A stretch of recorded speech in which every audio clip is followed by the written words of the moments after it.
Hi everyone and welcome to Deep Geek Live. I am delighted today that we have got a very special guest, one of my favorite people and one of my favorite Americans. And if you are watching live, a very, very happy 4th of July to you.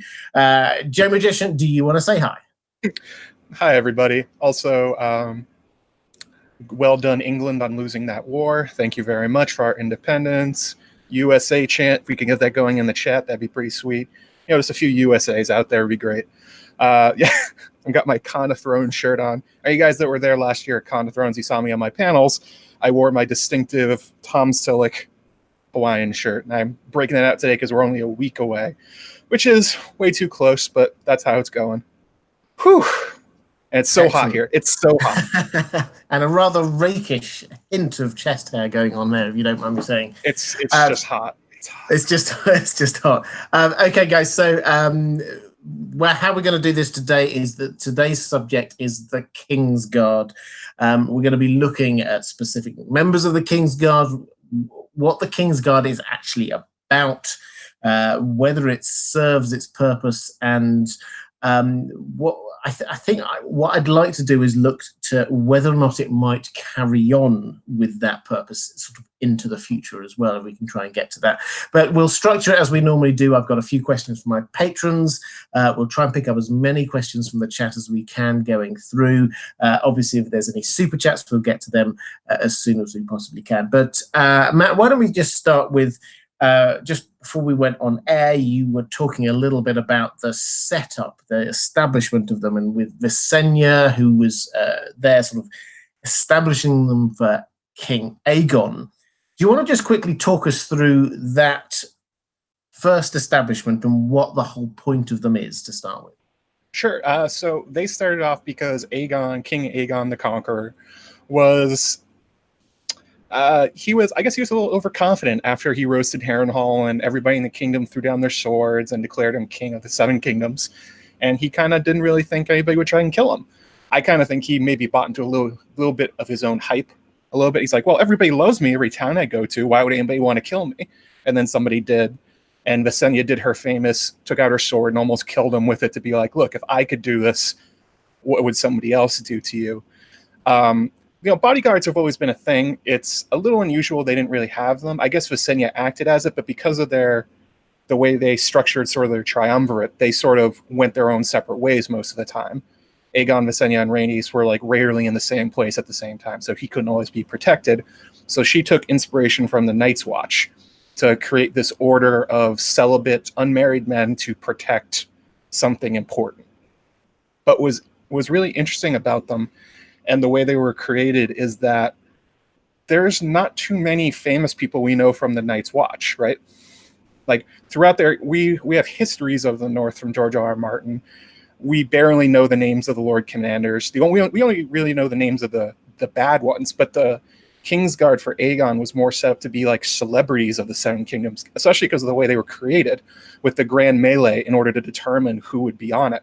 So it started out from the beginning to make sure that everybody would know the name of who was on the Kingsguard, which is very, very unusual for bodyguards, I would say. Yeah, and do you think that this kind of mythos, I think this is something we're going to come back to a few times actually through the stream.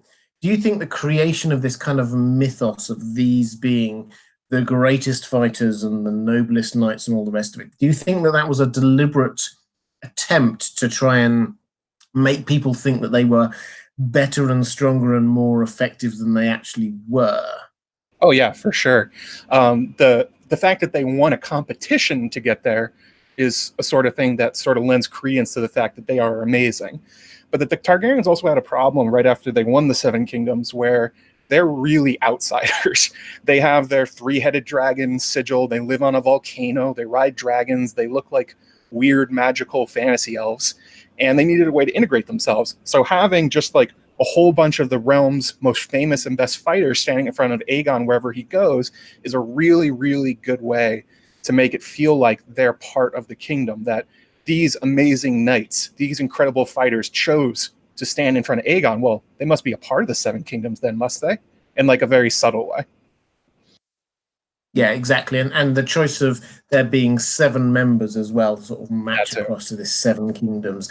And I mean, perhaps the idea that there were 7 kingdoms, obviously there aren't actually seven. That's just like a random number that they had at the very start. And that kind of mythology of the 7 kingdoms and the 7 knights, I think, probably mirrors each other, because the 7 knights are not necessarily the 7 finest fighters in the realm. No. Now, just to pick out one very random example, you get the North are very, very rarely part of the Kingsguard, and you see it in the battle between Jaime, who is generally recognized as being one of the finest fighters in the realm and a member of the Kingsguard, against Ned. And you see that that Jaime is taken aback by actually how good Ned is, because they just were separate and apart from the rest, and they just weren't part of this kind of southern showy way to say, I'm a great fighter, and therefore the best of these showy fighters gets the title. Oh, absolutely. And they're political in nature because of where they come from. You said they rarely come from the North. Why? Because the North rarely had problems with the South.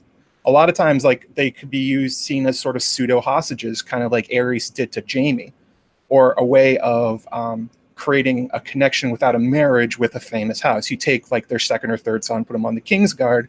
Politically, it's basically the same as tying your families together. The North was left alone by the Targaryens. They were rarely rebellious, so they had no reason to pluck anybody from the North, and they had no reason to go south.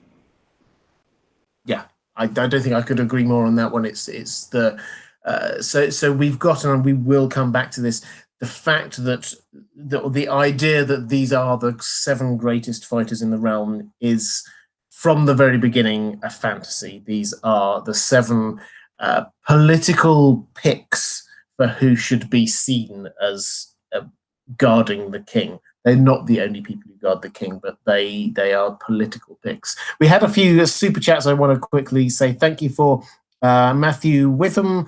2 super chats just now. Didn't see any questions attached to them, but thank you so much. Before we went on air, we did have a couple of super chats as well. Maura Lee, thank you, saying for Joe Magician and for Robert for all the wonderful content on both your channels. Looking forward to watching this live stream later after my family's 4th of July barbecue, and also for Chrissy and the mods. And Jamie Sharp saying, hi, Robert, just a thanks for the great content you provide us with. How many times would you say you've read the 5 books in A Song of Ice and Fire? I have a feeling that this question came up last time you were on, Joe, actually. Yeah, I think so. Because you give a controversial answer when we do this. So I will give my answer first, and then if you'd like to own up yourself, that's fine. So for me, before I started doing any of this, I read all the way through twice. That was my sort of baseline. Since then, I kind of lost count, because doing videos, I tend to read the bits of the story that are relevant to what I'm doing. So there are some parts of it that I've read many, many times over, like the prologue or the Ned's fever dream about the Tower of Joy. The things that seem quite critical, I've read many, many, many times over. Some of the more obscure parts, it's entirely possible that I've only read another time or so on top of my original 2 complete read-throughs.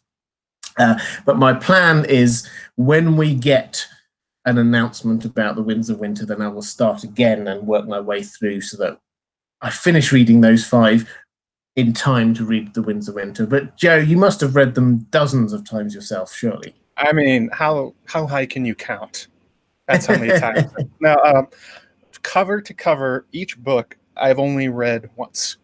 But like Robert said, I know, controversial guys, I've only read them once, but I have read particular chapters more. I've listened to reread podcasts, done research for essays, read other people's essays and analyses. So I probably effectively have read them twice, probably, with the amount of like extra fandom stuff that has come along with it. But I've only sat down and cracked them once. Because I'm a weirdo.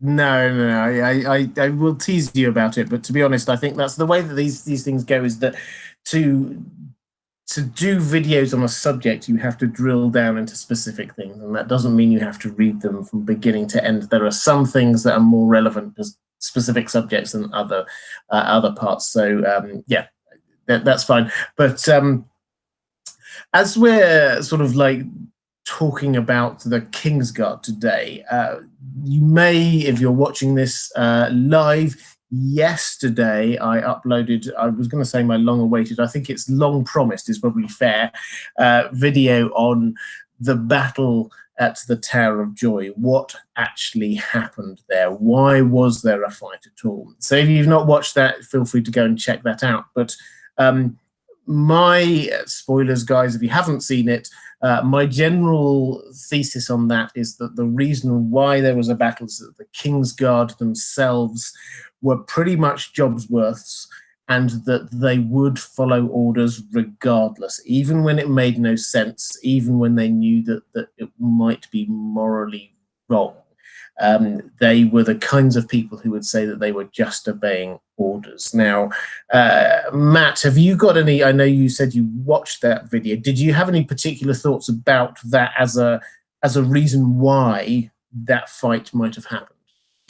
I thought that was a very reasonable explanation for why the Kingsguard would have denied Ned entry. I thought the part that made the most sense was that that Ned was essentially the general of Robert's forces.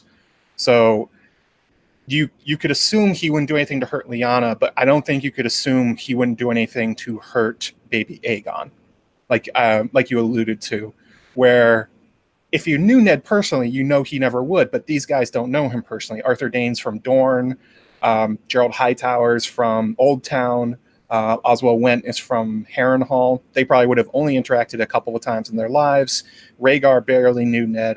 They may have never even spoken to each other. So I don't think they could. I don't think you were right in your assumption that I don't think Rhaegar could have given specific orders like, okay, so if Robert shows up, don't let anybody in. But if Ned shows up, then it's totally cool. He couldn't. There's no way to anticipate who was going to show up looking for Aegon.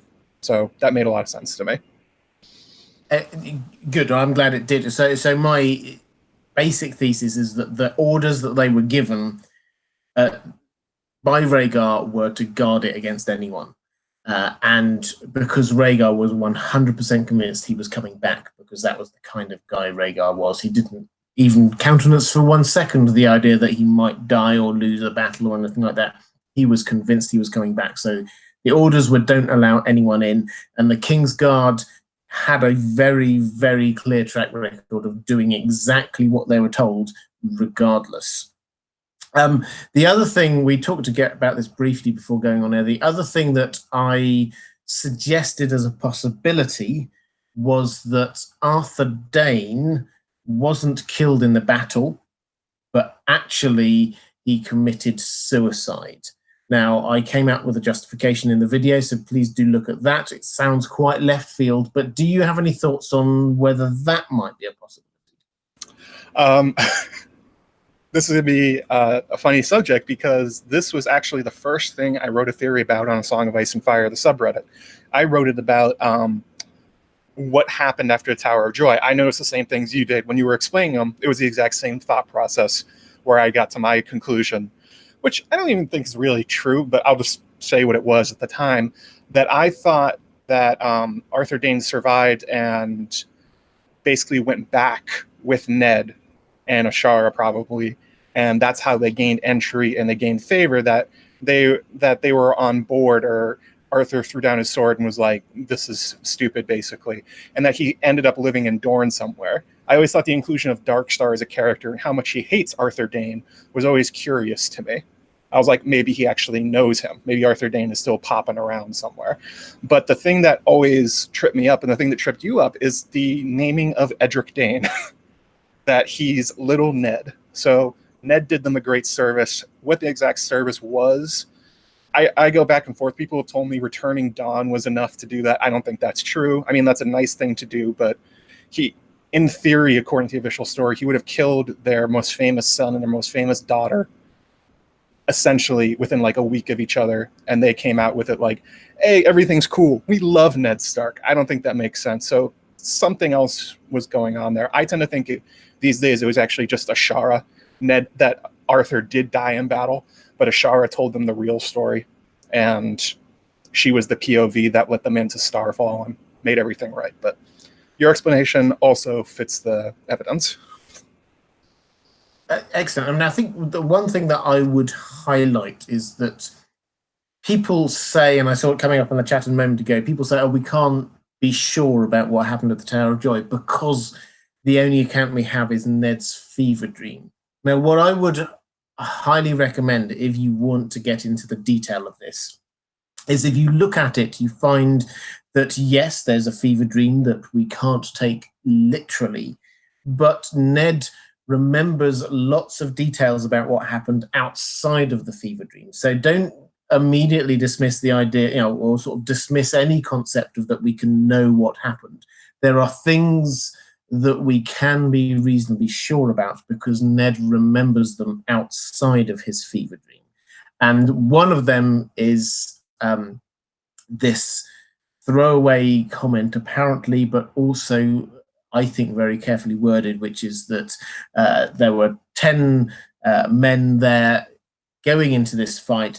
Only 2 lived to ride away, which is not to say only 2 survived the combat. So that, for me, was where I started to veer towards my conclusion that perhaps Arthur Dane survived the combat and something else happened to him. But watch the video if you want some more on that. Yeah, so go on, Matt. I also had another thing I was thinking about while I was listening to your video. You're familiar with my Brienne is pretty Maris, that whole theory, right? Why don't you share it with us quickly? So basically, the idea is that George likes reusing different characters, and he likes sort of flashing them forward. So Pretty Maris from The Windblown is Brienne 5 years in the future that he didn't get to write. And I also thought Kygo Corpse Killer, also from The Windblown, was Sandor, 5 years in the future. He abandoned the 5-year gap, he got rid of him. And I was thinking actually about how similar Arthur Dane and John Connington are as characters and when Connington actually showed up. So it may be that George initially didn't intend for Arthur to survive Obi-Wan Kenobi style, have him show up in Essos, abandoned it, and just had Connington pop up in his place. He does that kind of thing all the time, where he reuses abandoned foreshadowing for another purpose. Especially because there's they note that the Golden Company has camps that are perfectly structured and angular, like Arthur Dane would have liked them. That was a weird thing to say. So maybe that's the original plan that got pushed aside.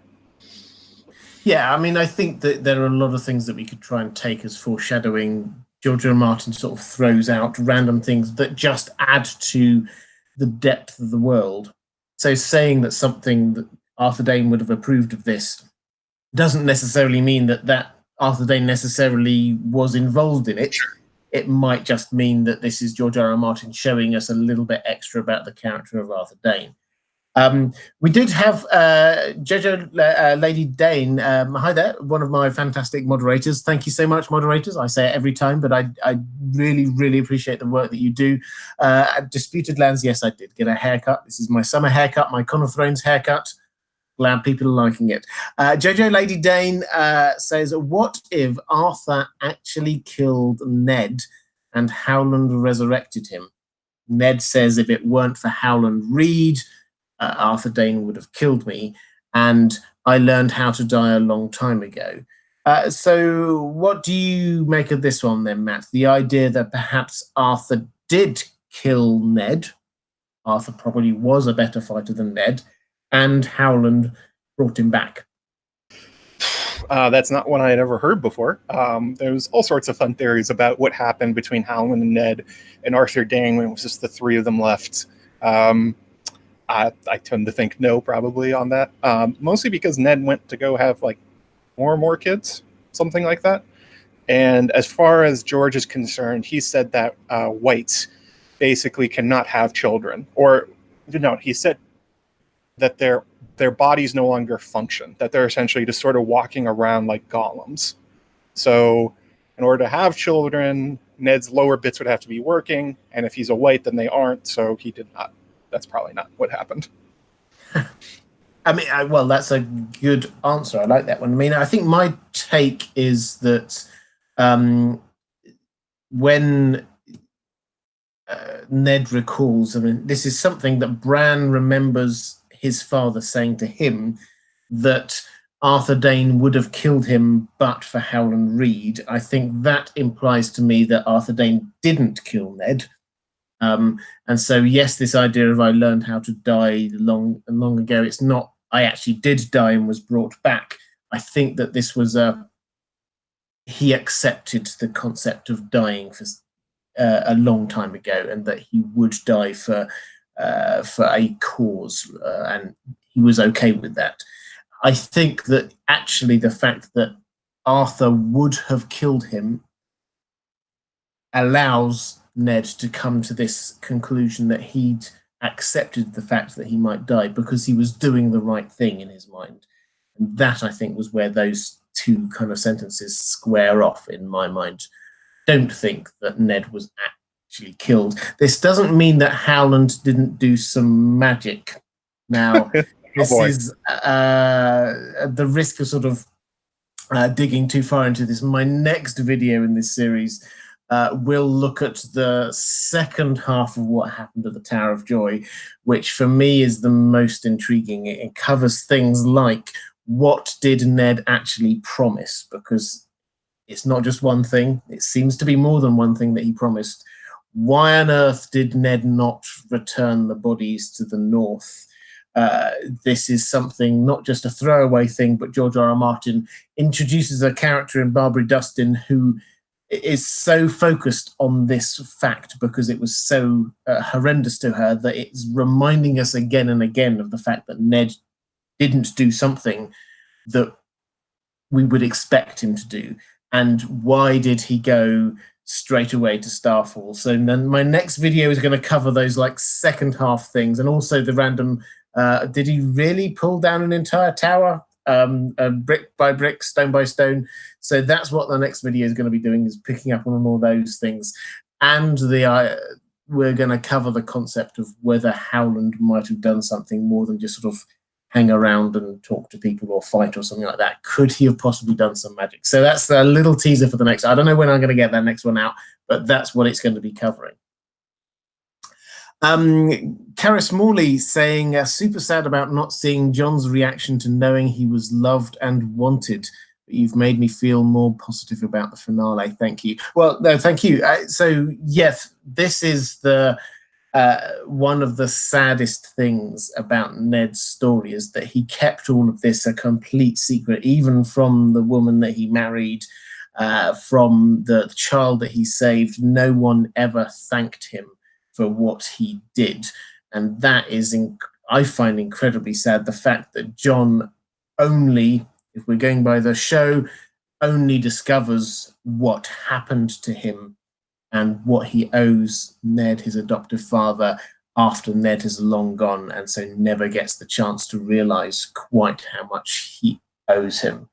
Do you think, just incidentally, just as we're on that, do you think that this is going to, the sort of the Tower of Joy reveal? We're getting slightly away from the Kingsguard. I promise we'll bring it back in just 1 second. But do you think the sort of the Tower of Joy reveal will be roughly the same in the books as it was on the show?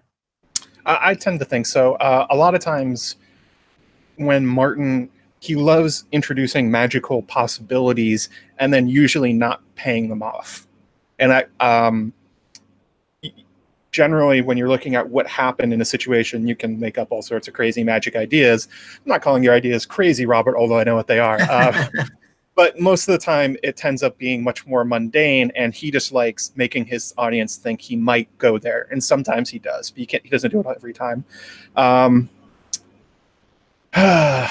in terms of, thinking back to how Ned never got thanked for it, since we're talking about the Kingsguard, I think Ned as a Northerner and the connection between the North and Night's Watch, I don't think he would want to be thanked. I don't think it would really matter to him. It was more about fulfilling his promise and doing what he thought was right without the expectation of reward, which is what the Kingsguard is supposed to be, in theory, anyway.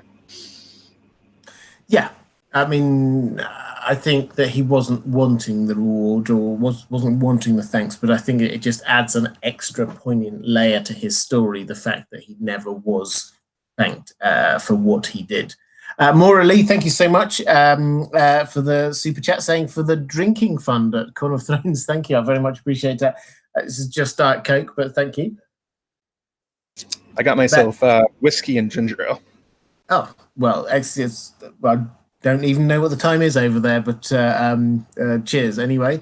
But more, as you're there, why don't we just go to one of your questions over on Patreon?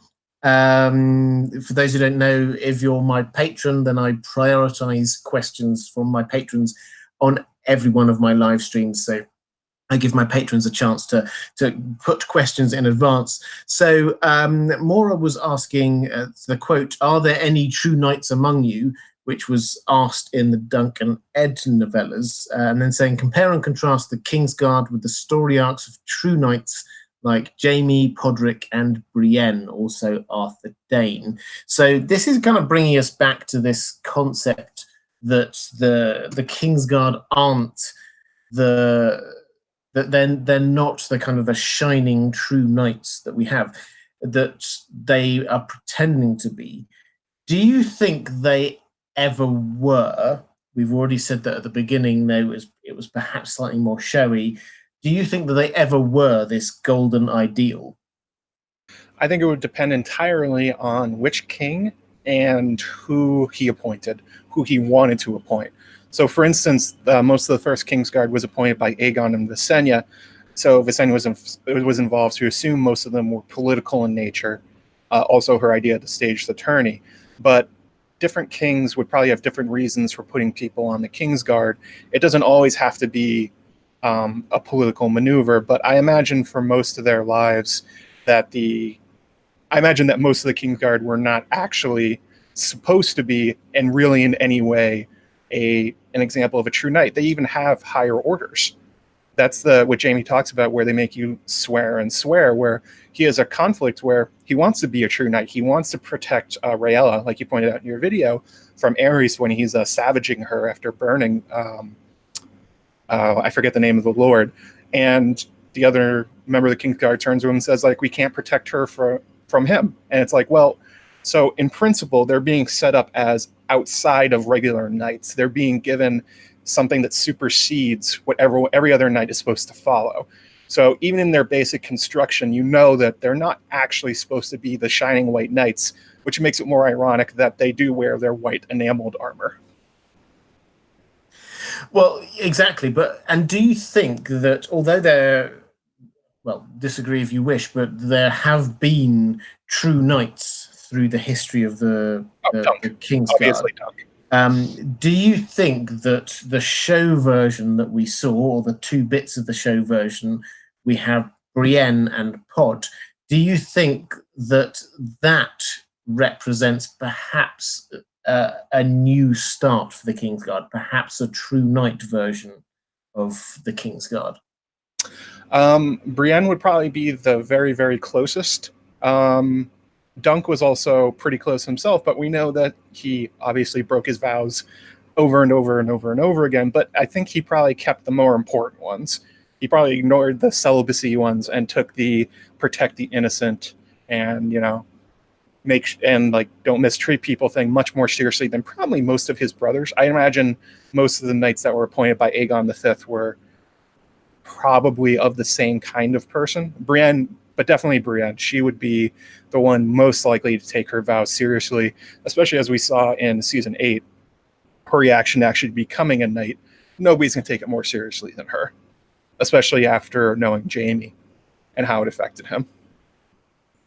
Yeah, I think that's true. And Maura Lee's sort of follow-up question from that is, do you think that that's going to happen, or a version of that's going to happen in the books, with Brienne and Pod being knighted and becoming members of the Kingsguard?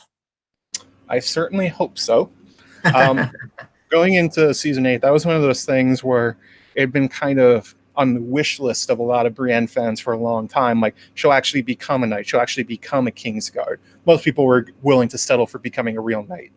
But, that was I don't know. It feels almost so fan servicey that I wonder if Martin's actually will do it, especially because he has treated Brienne much more cruelly than Dan and Dave did.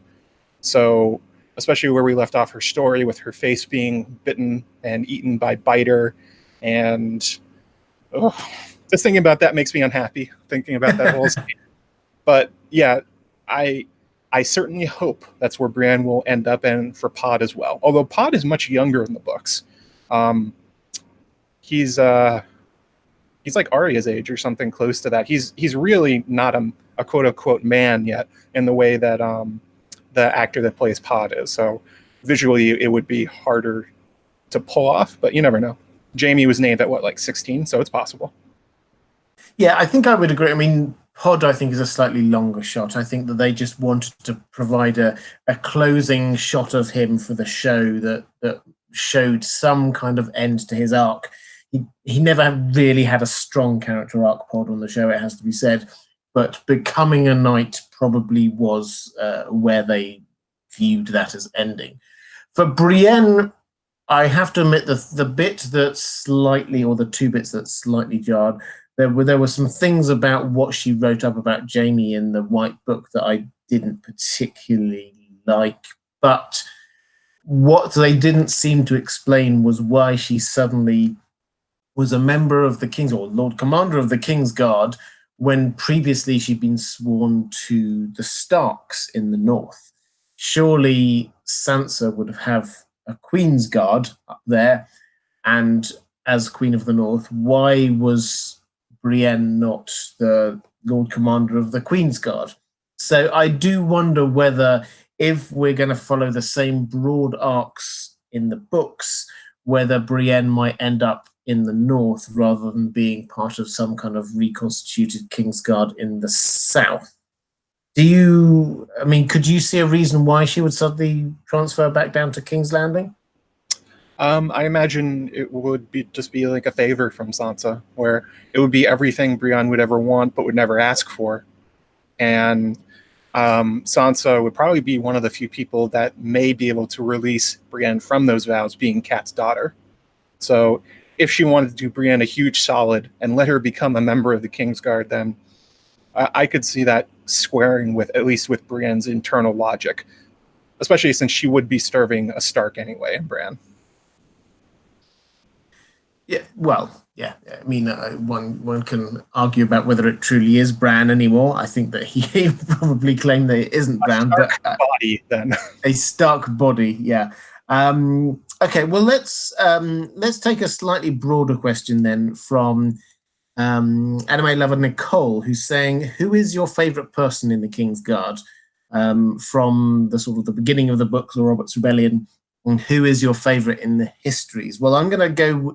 I'll start with my favorite from the histories, which I'm probably going to steal yours as well, which is Sir Dunk, who is such a wonderful character that I cannot wait to see in the stories how he rises up to be becoming Lord Commander of the Kingsguard.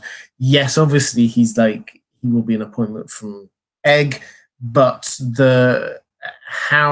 whether or not he ever is truly knighted, and how he kind of rationalizes, as you say, that the potential that he might take some of his vows slightly less seriously than the rest, whether or not he kind of rationalizes the celibacy thing, or whether, like so many other members of the Kingsguard, he kind of slightly ignores that, I don't know. But as a character, from the 3 novellas we've got, I just absolutely love him. So that's my favorite. Have you got a favorite that you would pick sort of from history? Well, Robert, you did definitely just take mine. I'm well known for my love of Sir Duncan the Tall, who Duncan the Tall, he probably never actually got knighted, even when he became Lord Commander of the Kingsguard, which makes it even funnier. We did see a lot from Fire and Blood. Quite a lot of the first Kingsguard were given a lot of character in a way that we rarely get from other ones. Like we saw a lot from Jeffrey Doggett. We saw it from William the Wasp and Pate the Woodcock. What a name. George with these names. Pate the Woodcock.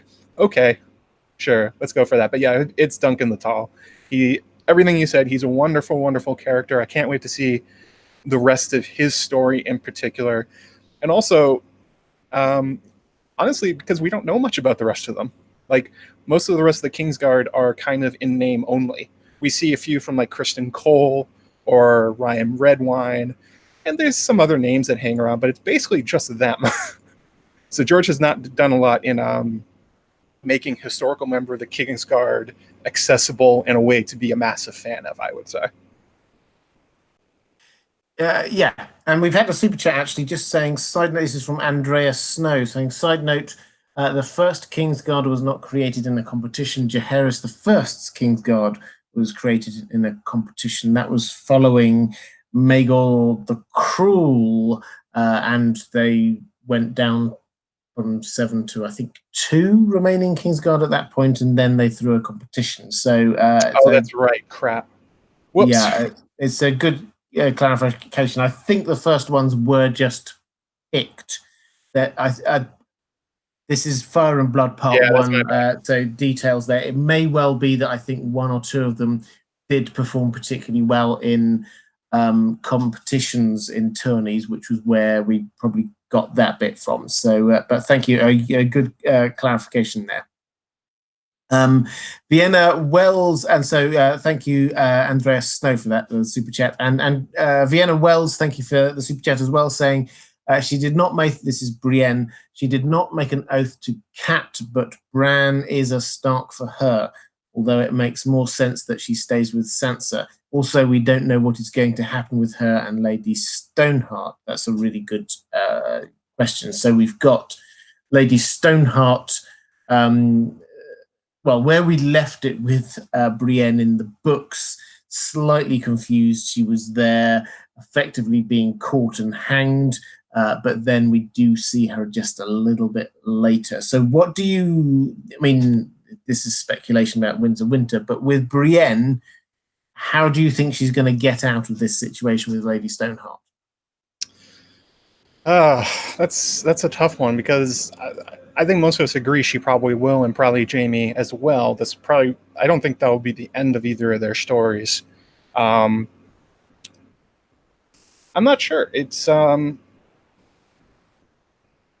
to say, because there's so much little of Catelyn Stark left in Lady Stoneheart at this point, and maybe Brienne and Jaime could fight their way out or something. Especially because Brienne has been released, right? Because she went to go fetch Jaime in order to bring him back to stand trial in front of Stoneheart. So there's the possibility they could, on the way back, work out some kind of plan on what they're going to do or something like that. But we also know that there's still quite a lot going on in the Riverlands, especially Jane Poole is being transported at the moment. I believe she's going, I forget where she's going exactly, but she's out and about. Kevin Lannister's out and about. There's always possibilities, and there's roaming armies, so you never know. George could always introduce some sort of last-minute crazy thing happening, but I would put it more on the idea that maybe Jaime and Brienne will figure out a way to get him out of it before they walk back into the cave. Yeah, I think I would agree. So Lady Stoneheart is on a vengeance mission for the people who have been hurting her family effectively. And so where we're at with that is that she is basically getting Jaime because he's a Lannister and he's done terrible things to the family. Now, what Brienne and Jaime have in common is that they have got this promise to be looking after the Stark children, Sansa and Arya. And Lady Stoneheart's arc ends, in my mind at least, when she has avenged the Starks with the specifically with the phrase. I think that she's going to take the bit of Arya's storyline in the show with ending the phrase, but also understanding that her children are still alive, because she thinks that Bran and Rickon are dead. She thinks that Arya has gone missing. Sansa, who knows? Well, Arya's been taken up north somewhere. Sansa, who knows where they are. So when she discovers them and that they are alive, that is when her restless soul, for want of a better phrase, can rest. So I think that yes, I agree. They will come. Jamie and Brienne will come up with some plan to get out of it, but it will be connected with meeting Lady Stoneheart's objectives. Also, just from the fact that she let Brienne go to go get Jamie means that she's willing to make deals. She's willing to forego her vengeance in order to get something better. So perhaps a lot of people have thought maybe there's going to be a Red Wedding 2.0, like you said, with her taking down the phrase like Arya did. Maybe Jamie would be in a position to get the Brotherhood Without Banners in positions to make that happen. You never know. Who knows? She probably hates the phrase more than she hates Jamie, I would say. I would definitely say, and don't forget that Jamie is on a mission from her as well, so that's where his whole promise comes from originally. But as we're sort of roughly halfway through the stream, Mod Mary 1 says, haven't been getting any new content from Joe Magician lately. Has he taken a break? Matt, why don't you tell us what's going on with you? Have you been taking a break? When can we get some new fire from Joe Magician? Fire. After the season ended, I was kind of worn out a little bit. I had never made videos that fast. That was my first attempt at it. A lot of them did really well, which was great, but all the live streams and stuff. But also, right as the season ended, my last class for college happened, and it was a very, very time-intensive course. So I did not have a ton of time to make YouTube stuff. It finished though last weekend. So coming into Con of Thrones and then afterwards, going to be going back to making stuff. The current one on the shopping block it's going to be looking at Bran as the King of Westeros and sort of a look at like, what does it actually mean that he in particular won the Game of Thrones in sort of like a meta sense in terms of like the different forces in the world, the larger meta topics. And after that, if I can get it done fast enough before Con of Thrones, I'm going to try and do another one talking about Jon. Like, whoa, I'm making another theory about Jon? That's crazy. That's never happened before. But it would be about the sort of idea of why it was important that he didn't know who he was growing up in terms of how the story ended up, what it meant for him versus with how destinies and aspirations and titles crushed so many others, why it made him uniquely in a position to do what he unfortunately had to do to Daenerys in the end. So those are the two I'm currently working on. Also, Steven Stark, I'm going to be on his channel on the 7th, so 3 days from now. And I'm supposed to be working with the Cry Wolf podcast, Sam Adolfo. She's going to have me on too. So all that to look forward to.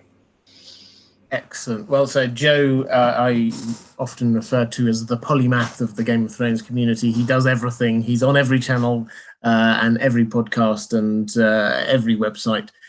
So please do go and check him out. If you just hunt for Joe Magician, you will find him. And as far as my channel is concerned, as I said, if you've not caught the video, which is the latest in my Robert's Rebellion Tower of Joy series, that came out yesterday. I will be coming up with a follow-up to that at some point in the next few weeks. I haven't worked out exactly when that's going to happen. I should probably say now, there will not be a live stream next Thursday because I'm going to be at Con of Thrones. Perhaps we'll talk about that a little bit more in a moment. But so I'm not planning on doing a live stream from Con of Thrones, although I may pop up on other people's live streams. It seems to be that kind of place where people just randomly doing live streams. So I may well appear there, but there won't be one here next Thursday. I'll be back in 2 weeks' time. The content will continue, though. The Traveler's Guide will keep on coming out. I've recorded and scheduled the next 2 Traveler's Guides, so they're definitely happening. That's working our way through the Iron Bank and the Isle of the Gods, the whole kind of religious heart of Braavos, before we move on to the Faceless Men and the House of Black and White. So we've still got more to go in Braavos. My second channel, The Well Told Tale, we've just finished The Time Machine. So if you've been listening all the way through, part 5, the final part of The Time Machine, is out now. Next week, we're going to be starting a new story, and it's another one by H.P. Lovecraft, At the Mountains of Madness, which is a fantastic story, again in the kind of the Cthulhu mythos. So please do go and check that one out. If you don't know it, The Well Told Tale is my second channel. It is my audio narration channel, and it's basically just me. It's long form videos, just me reading, narrating what I consider to be the finest stories in science fiction and fantasy. So if you're interested in that, please check it out. There's a link down in the description. And the other thing to say is that I will be probably doing Black Mirror videos once every 2 to 3 weeks. So that's the plan, is that I will be doing a breakdown of a Black Mirror episode every 2 to 3 weeks. So keep an eye out for those videos if you're into Black Mirror. And I've decided my Tolkien Lord of the Rings content, the last thing I'm going to say on this one, we're going to start the first video on that. I'm going to be doing September the 22nd. Lord of the Rings fans will be aware of why that is significant, but that's when I'm going to be starting my Lord of the Rings content. So that's where we're at. Thank you so much, Donna Daly, for the super chat, saying both the Night's Watch and Kingsguard are supposed to be celibate to stop mixed loyalty. Both allow fathers to join. Why? Matt, this is a question for you. Why do you think that they allow fathers to join? Wait, I'm sorry, say the question again. I missed that one. So both the Night's Watch, so the Kingsguard is largely based on the Night's Watch vows, right, or at least that's the inspiration. Mm-hmm. And they're supposed to be celibate in order to stop mixed loyalties. Right. But they do allow fathers to join. Why? Mm-hmm. Why do you think that is? Yeah, that's a good point. The celibacy is supposed to make sure, it's kind of like that with the idea behind the priesthood. It's like married to the Night's Watch, married to the king, married to the church kind of thing. But I imagine at some point that it just became like too much of a hassle. Like sometimes sometimes fathers would have to be sent to the Night's Watch, and you're not going to turn them away because of that. With both these organizations, they are both willing to accept certain bending of rules. The celibacy one, I say, gets bent most of all, and usually quite spectacularly in the case of Lucamore the Lusty or Duncan the Tall, or from the Night's Watch, everybody that went to Molestown. And those little towns north of the Wall are probably about half Night's Watch Ranger kids at this point. So, it's one of those things. Also, I might be incorrect about this. Isn't the celibacy thing one of the later additions to the Night's Watch oath? After the Night King? I shall father no children. We happily have Amanda from the Disputed Lands in the chat, who will be able to tell us exactly whether that's the case, but you may well be right. I'm not sure on that one, but it's supposed to be that you're committed to the order. And if you're committed to the order and you happen to have kids, then you're technically fulfilling what that's supposed to do. It's like letter of the law versus spirit of the law. That kind of thing.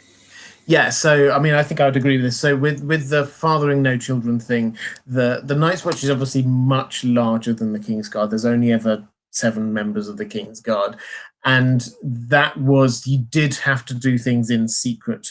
Whereas with the Night's Watch, it was kind of understood that people would. I mean, even Gerald Mormont knew that people were headed down to Molestown.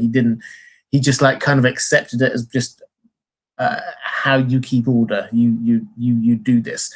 Whereas with the Kingsguard, it was never truly accepted as being, this is an okay thing. The moment it was discovered, then that's it. That person's career largely was over. This is why Jamie was keeping it, one of many reasons why Jamie was keeping it so quiet. But whenever you got people like Lucamore the Lusty, when he was discovered, then that was the end of it for him. It wasn't just that he was prodigious in the amount of wives that he had and children he had. It was the simple fact that he was breaking his vows. And the thing that we get so much from the Tower of Joy in particular, as well as from things like Jamie's Weirwood vision, is how important the Night's Watch viewed those vows. Which kind of actually brings me, it's a slightly, it was a question that I was thinking about for myself earlier. I'd like to put Barristan Selmy before you now, Matt, because we often talk about Jamie as being, he was the one who broke his vows and all the rest of it. Barristan Selmy was one of these Kingsguard who kept their vows all the way through, but then when there was a change of regime, he served the new king. And he kind of stood by in the same way that he did previously, with this idea that you just obey your orders, you follow your vows. Is he now in the books, he's over serving Daenerys? Do you think that he is going to carry on this idea of whatever my ruler does is okay and I need to defend them? Is he going to carry that forward through serving Daenerys? I tend to think not. The girls from Girls Gone Canon and Jeff and Emmett from Nauticast have both done a pretty good job of convincing me at this point that Barristan is going to abandon Daenerys for probably Aegon VI, for Fagon, when he has the chance. Because in his POV chapters, we hear how he's really expressing a lot of doubts about how he followed those oaths and where they led him, particularly the saving of Aerys from Duskendale, how he thinks that people consider it his finest moment, and he's like, if I just let him die, if I just abandon my vows, how much better off would we be? Well, okay, so he's very much questioning the idea behind the Kingsguard right there. And he's also, he thinks about with Ashara Dane, how he considered breaking his vows for her because he thought she was so beautiful, which, okay, yeah, everyone's tempted, but, you know, he thought about it pretty heavily. And then, what was the other one? Oh, there's the hint that he may have gone along with Rhaegar's rigging of the Harrenhal turning. One of the ideas behind that is that the Kingsguard cannot try to hurt a monarch or a member of the royal family.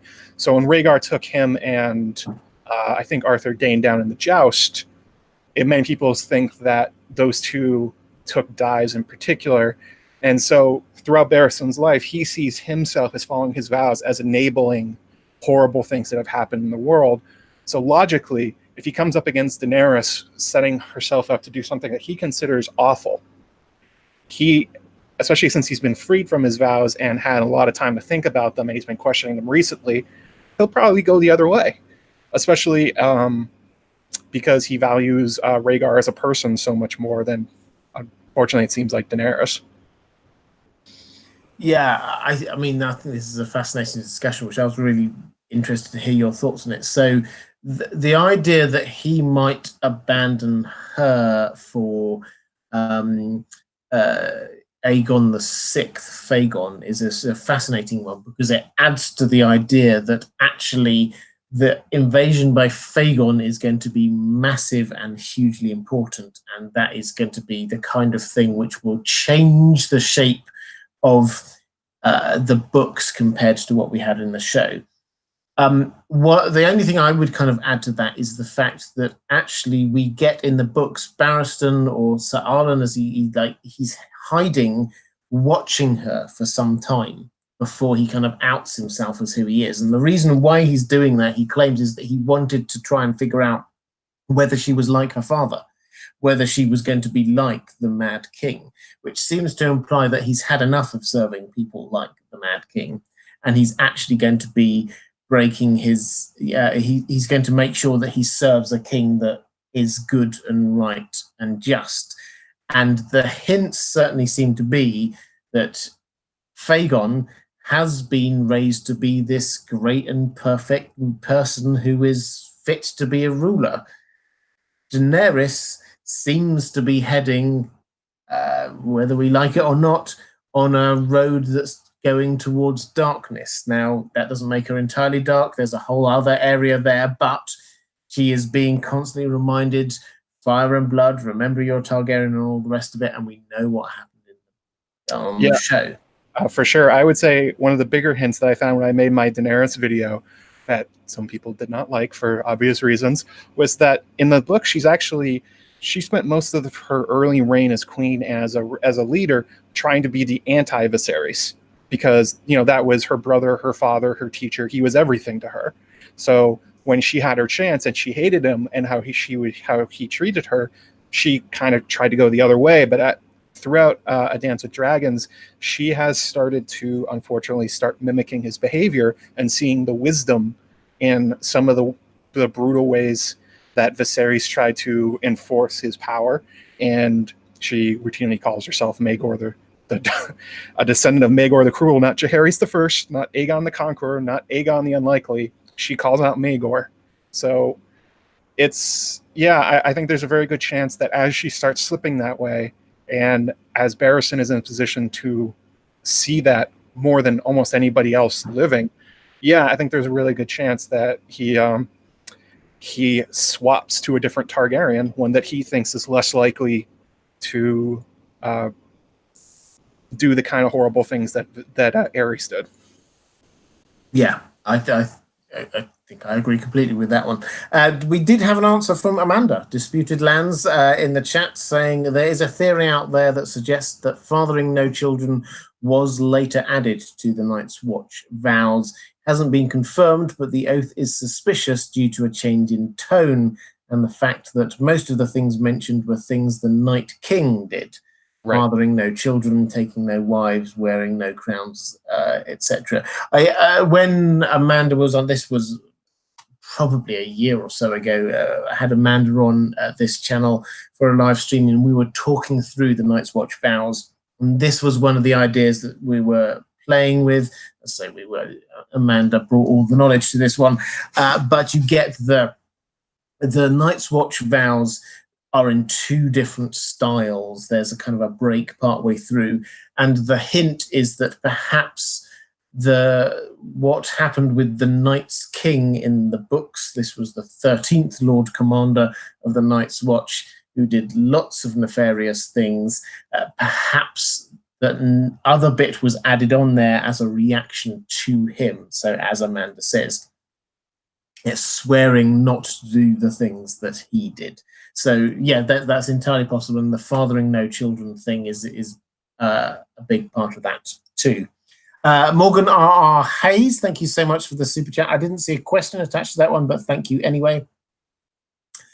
Vienna Wells, thank you so much for the super chat, saying, I always enjoy the idea that the Brotherhood without banners, Thoros, is already realizing what they've become would be the demise of Lady Stoneheart. Thoros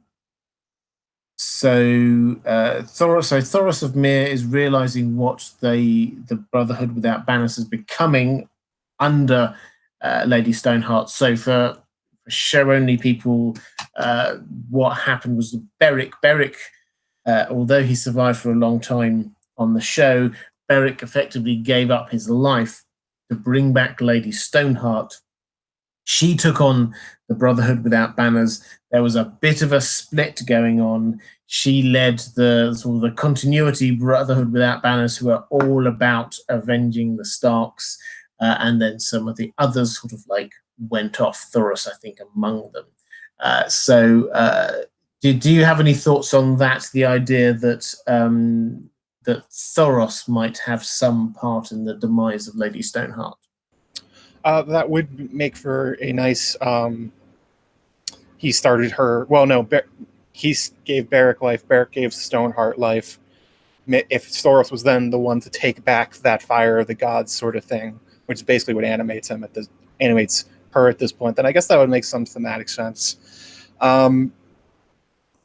I mean, I guess so. We also, actually, this is a fun thing I just realized. So one of the people that split off from the Brotherhood when Stoneheart came back to life was actually Edric Dane, Ned Dane. So Ned abandoned Cat. Uh-oh, what does that mean? But you know, it's really tough to say. I don't think Stoneheart makes it to the end. I think Jaime and Brienne survived that encounter. So that implies that at some point, Stoneheart's probably going to die at some point.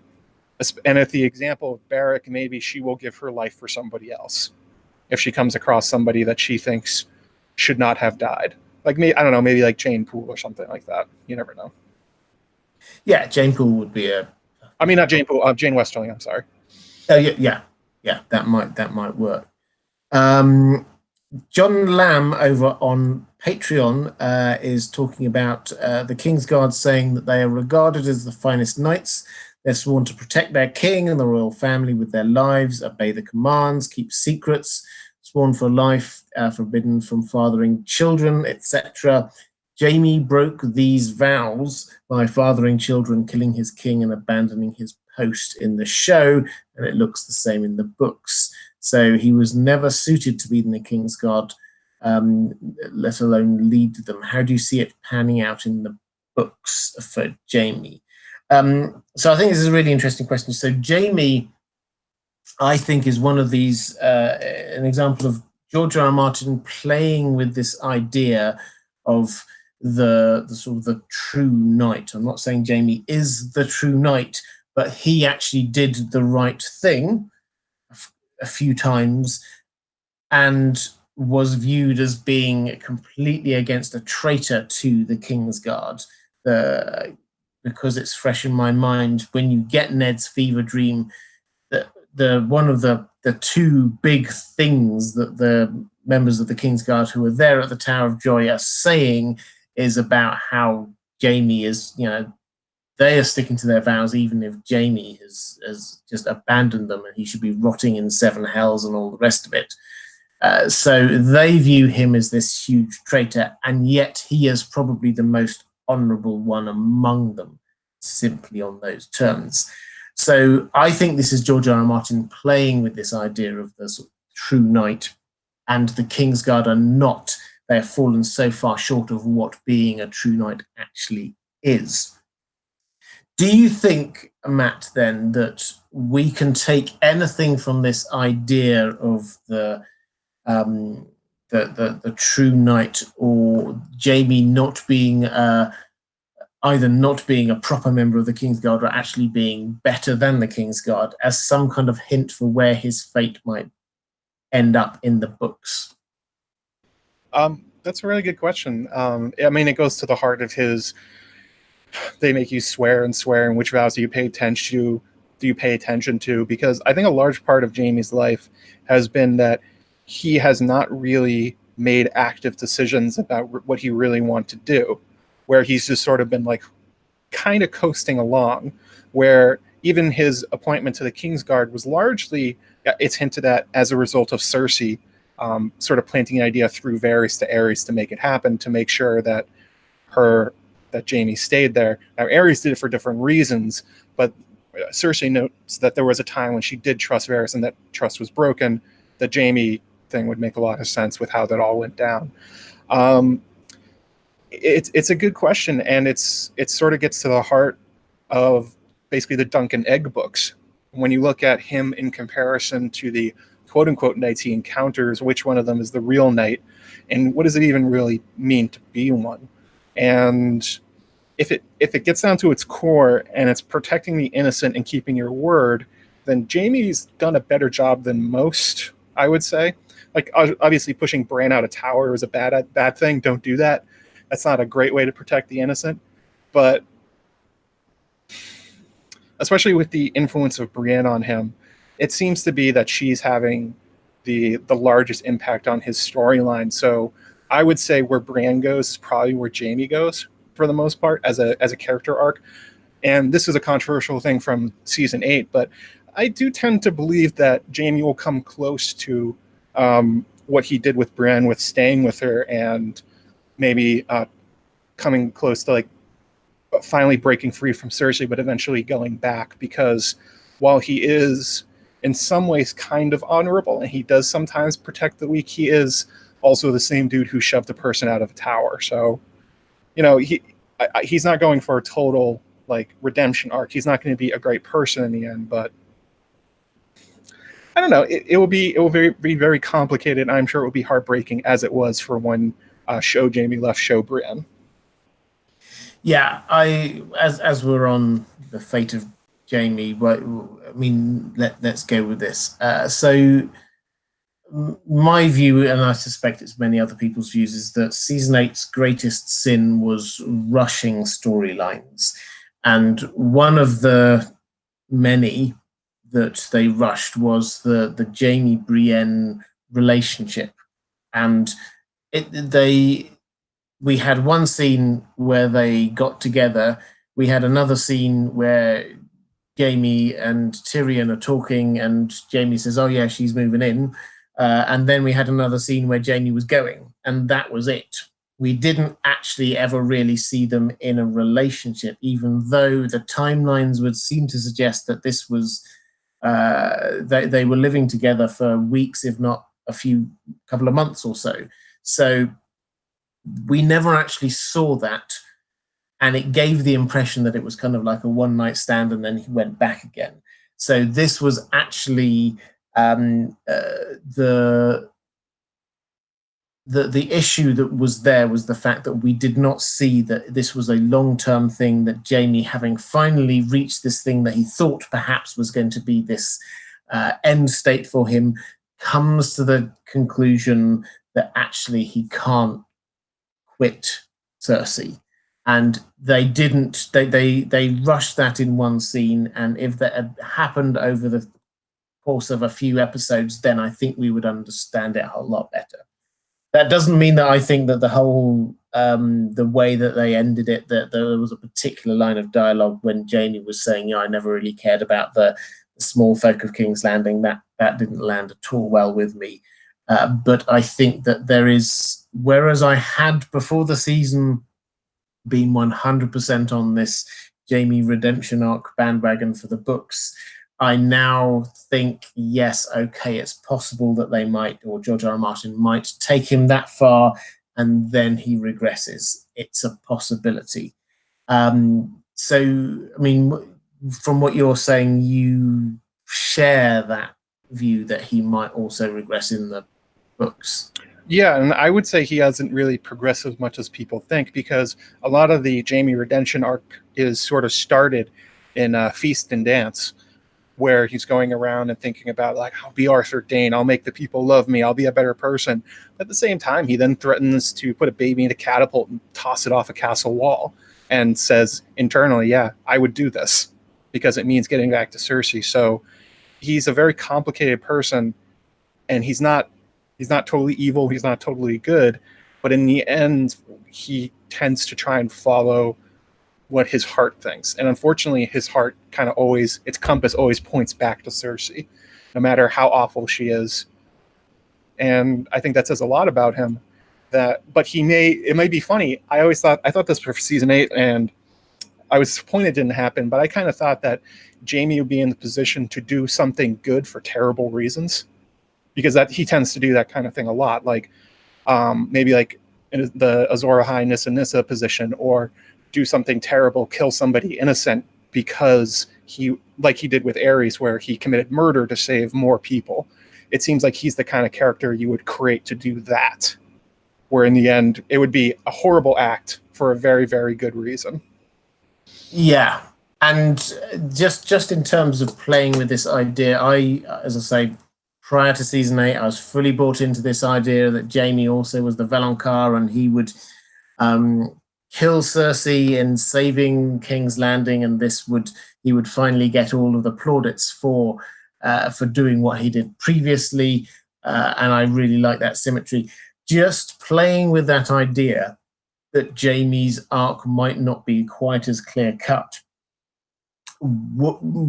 How about the idea that, yes, he does kill Cersei, and yes, he does save hundreds of thousands of people, but he's not actually doing it in order to save hundreds of thousands of people. He's doing it for some other slightly more selfish reason.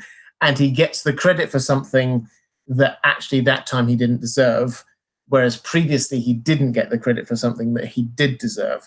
That might actually work as a better symmetry than what I previously started with. So perhaps he kills her to prevent her from dying a more horrible death elsewhere. And that actually inadvertently saves the city. I don't know. That sounds very Martin-esque. He would do that. He would do that kind of thing, where, I mean, that happens in the story. Even when you look at the myths and legends, when you look at the story of like the Night King and the Bloodstone Emperor, and like the way these characters interact, everyone assigns the reasons they think these people did these horrible things, but no one really knows. Like, still people don't know why Jamie killed Aerys. Everyone has the misconception about what happened, so that could absolutely happen. Yeah. Yeah, exactly. We had a couple of points again on Jamie. Jojo Lady Dane was saying perhaps some people in the story are not capable of redemption. And Egreet Weirwood saying, what is considered redemption when all the characters are grey? I think that, yeah, George R. R. Martin is very clear that his characters, there are some characters who clearly are as close to good characters like Davos or Brienne as you're going to get, but most characters are some kind of shades of grey in the middle. In terms of redemption arcs, I think the one that was there on the show and I think is very clear is going to happen in the books is Theon. That is a very clear redemption arc that's going on there. Jamie has been set on a redemption arc, but that does not mean that he has to end it. So this is where we're coming is that George R. R. Martin is not necessarily going to end all of the storylines in the way that the current trajectory is suggesting that they might. So that is where the world we're living in. So yeah, I'm increasingly coming around, and I will at some point probably in the autumn do a few videos setting out what I think is going to be happening in the Winds of Winter. Hopefully, because the Winds of Winter is going to come out soon. But I think that what we need to do is take a stop and rethink whether or not the actual trajectories characters are on at the moment is where they're going to be ending up. Okay, so I think I've got one more question from a patron, but I'm keen to pick up a few more questions from the chat. So guys, now is your opportunity. We'll probably only go on for about another quarter of an hour, 10 minutes, quarter of an hour or so after this. But now is your opportunity to drop a few more questions in the chat. But from Patreon, Ali Al-Muhanna said, according to your latest Tower of Joy video, Aerys II's Kingsguard included the most renowned warriors in the realm, yet they were enablers of his atrocities, except for Jamie at the end. I'd like to hear your thoughts on how does one reconcile a Kingsguard duty to his king, or Queensguard to his queen, with what a knight's honor code, being brave and just and defending the innocent. And how might that inform the story going forward with Sir Barristan and Jamie? We've kind of looked at this from a few different angles, but I think that this is helping us focus in on this issue, is that there is a difference between the Kingsguard vows and what a true knight is about. So the Kingsguard vows are all about, and we never actually get a full list of what the Kingsguard vows are. We just hear a few random things from somebody saying, oh, we promise to defend the king unto death, or we have to follow orders and all things like that. So we never actually get a full list of them. But they do not appear to be the same as the vows that you make when you become, or what you're charged with doing when you become a knight, which are the kind of the things that we saw Brienne being charged with doing, which of course she'd already been doing, protecting the weak and things like that. So Matt, perhaps you could say a little bit about the difference then between the kind of the Kingsguard vows, such as we know of them, and the concept of being a knight or a true knight. And the question was, what might this tell us about Barristan and Jamie? I think we've covered off that angle, but perhaps you could cover the differences between those two vows or charges. Sure. I think one thing that makes them particularly hard to deal with, and especially in the story, people have trouble separating knights from the Kingsguard. But the way I think of them in my head is sort of like the knights are generally supposed to be charged to protect everybody they come across. It's not focused. You're supposed to do good moral things, and no matter where you go, protect the innocent, shield the weak, take down the powerful abusers out there. But the Kingsguard, very in particular, swear to only protect one person. So when Tywin calls them glorified bodyguards, I think that's a much more apt description of what they are than actual knights. They happen to be knights a lot of the time, because a lot of the time that the people they take are highborn, and people that were tourney knights. So that's how they get famous. That's how they get noticed. That's how they get on the Kingsguard eventually, by going to tourneys. Like, you know, a lot of lords don't participate because they're so dangerous. It's usually the second and third sons that do it, that kind of stuff. They're you can't protect everybody else if you're focusing on one person. And I think it's just a misunderstanding. I think a deliberate misunderstanding by the Targaryens and the Baratheon monarchies to make people think that these people are good and just because it reflects well on them. Because it sort of sets up this idea. So if a regular knight protects everybody and tries to do only good, and these are the best knights in theory, and they're protecting the king, doesn't it make the king like the best of everybody else? That kind of thing. It reflects very well on them that such good people in theory decide to protect them, to give their lives up for them. And that's it's so the opposite of what a regular knight is supposed to be. And also just the fact that they hype up the individual people and who they choose for. It's not actually the best fighters most of the time. Like we were talking about, it's political usually. Like, for instance, the President of the United States, he has the Secret Service. The monarchs in England have some sort of protectors too, like the Buckingham Palace Guards everyone's aware of. Like, those people exist. Do you know any of their names? I don't know the name of this. You know one. You don't know John. Who's the most famous member of the Secret Service? I have no idea. It's a joke. It's just a random name. But who's the most famous member of the Secret Service? No idea. I don't know the name of a single one of them. But everybody in Westeros knows the Kingsguard, which tells you their prime job is not really protection, but it's political and public relations.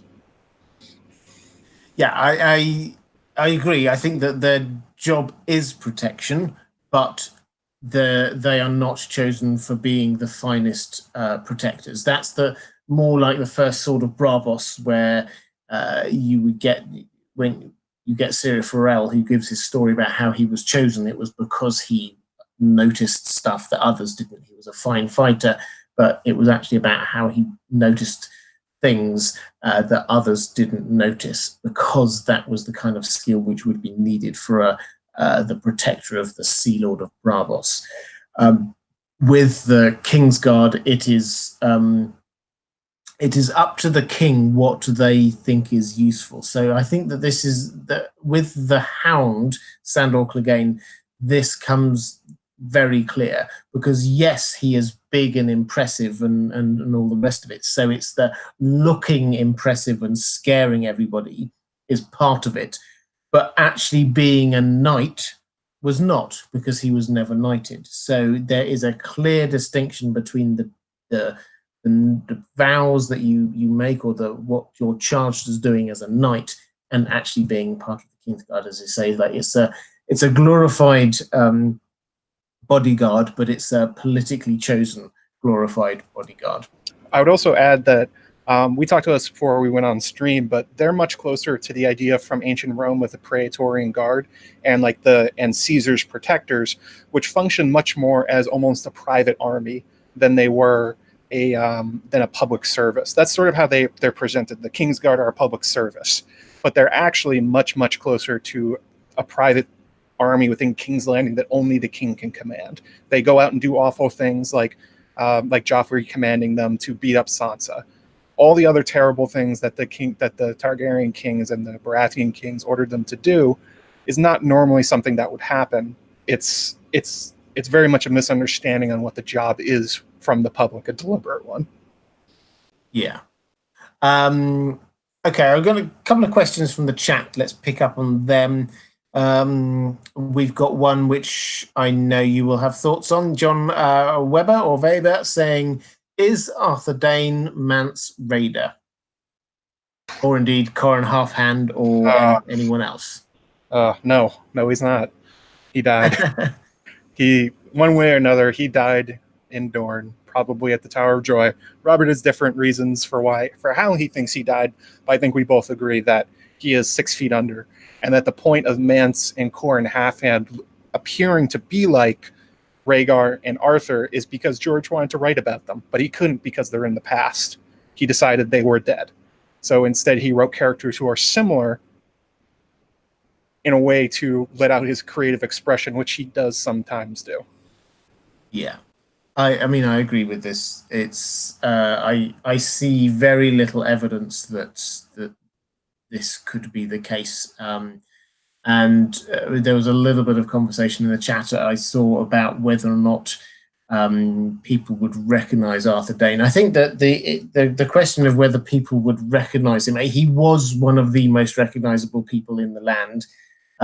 Not just because he fought in tourneys across the land, but also he led forces, and so anyone in the army would recognize their commander, and they could end up anywhere, particularly up at the wall or all the rest of it. The issue for me is not whether he would be recognized, but the fact that there was a risk there that he would be recognized. And if we go with this idea that perhaps he headed up to the wall or wherever it was to hide out, there would always be the risk that somebody would recognize him. And the moment somebody recognizes Arthur Dane would be the moment that people realized that Ned had been lying about what happened at the Tower of Joy. And the whole story that they've concocted, the whole reason that they're there, the protection of Jon Snow, this character who's going to be the prince that was promised, who was going to be Azor Ahai, who was going to be saving humanity, that would be thrown into huge amounts of risk because Robert Baratheon would immediately want to kill that child. So it's not so much whether anyone actually did recognize them, it's the fact that would they run the risk of somebody recognizing them, and I do not think that would be possible. Yeah, and that was part of the reason between my Jon Connington Arthur Dane comparison, especially with their relationship to Rhaegar, how they are both his best friends. They sort of fill similar roles in the story. Where did they hide Connington? Not anywhere in Westeros. He was hidden in Essos, among a tight group of people that don't talk, that don't gossip about who he is.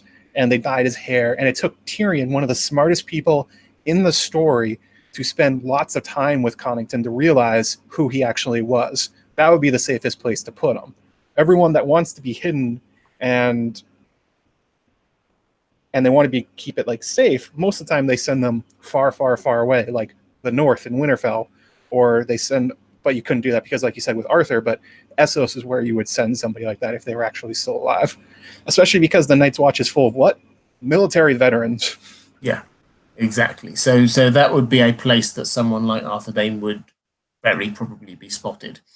And we had a question from Ygritte Weirwood saying, do you think Brienne as Kingsguard will work on changing the vows to try to eliminate what created Jaime's issues?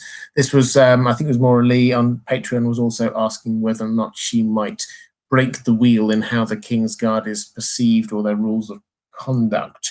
So do you reckon, Matt, that she might, as Lord Commander, this is sort of taking the show lore of where she ends up, she might change how the Kingsguard operate?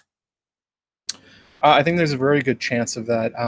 Like the question mentions, being near Jaime, but also being near Sandor, she's intimately aware of how these vows warp people and destroy their minds.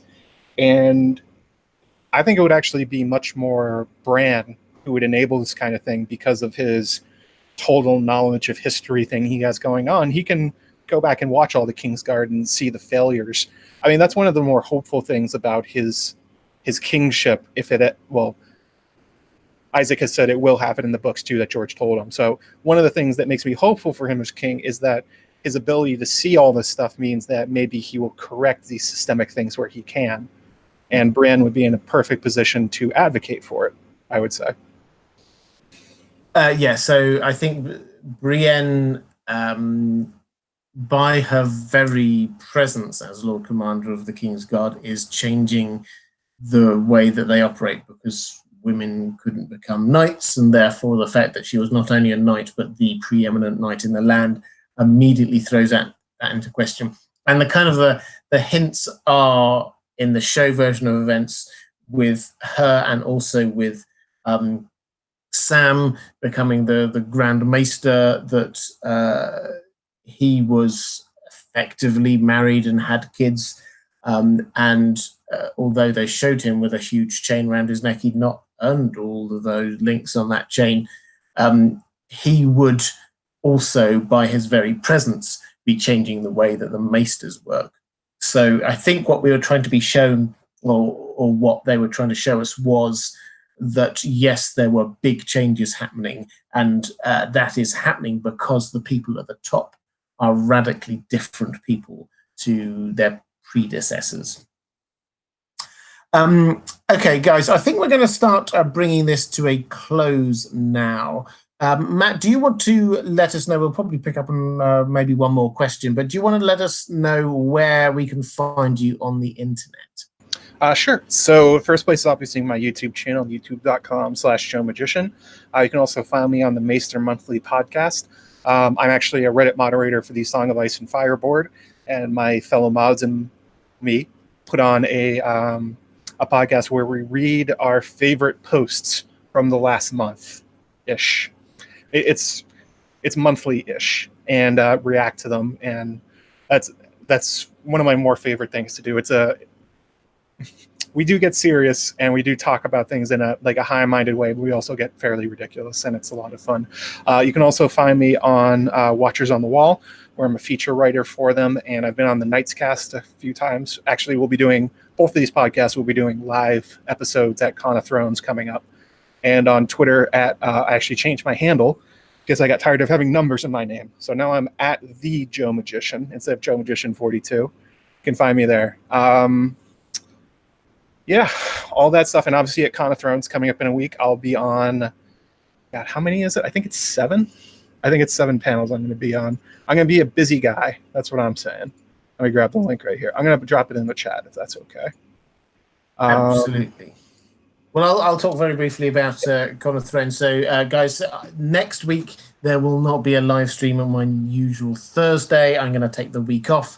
I'm going to be in Nashville for Con of Thrones. If you don't know what Con of Thrones is, it's exactly what it sounds like. It's a big con for Game of Thrones fans. I'm really looking forward to it. I'm getting to meet all of the people that I've, or certainly most of the people I've been collaborating with over the last 18 months or so. People like Matt will be there, as well as many of the other people that you've seen on this channel over the months or so leading up to this. So I'm really excited. If you are going to Con of Thrones, I will be doing some panels as well. If you are going to Con of Thrones, I would love to meet you. Just grab me, say hi. I'll probably tweet out letting you know where you can find me during the weekend. But if you just see me wandering around, I'd love to meet you. If you're a patron, if you're a subscriber, if you just watch, it'd be fantastic to meet you. And we'll be on a panel together. We will be on a panel. In fact, the very first 10 o'clock in the morning on the Friday, where we're going to be doing a panel, which I'm very much looking forward to. Something we've discussed before about life after death in Westeros. Something I'm really looking forward to.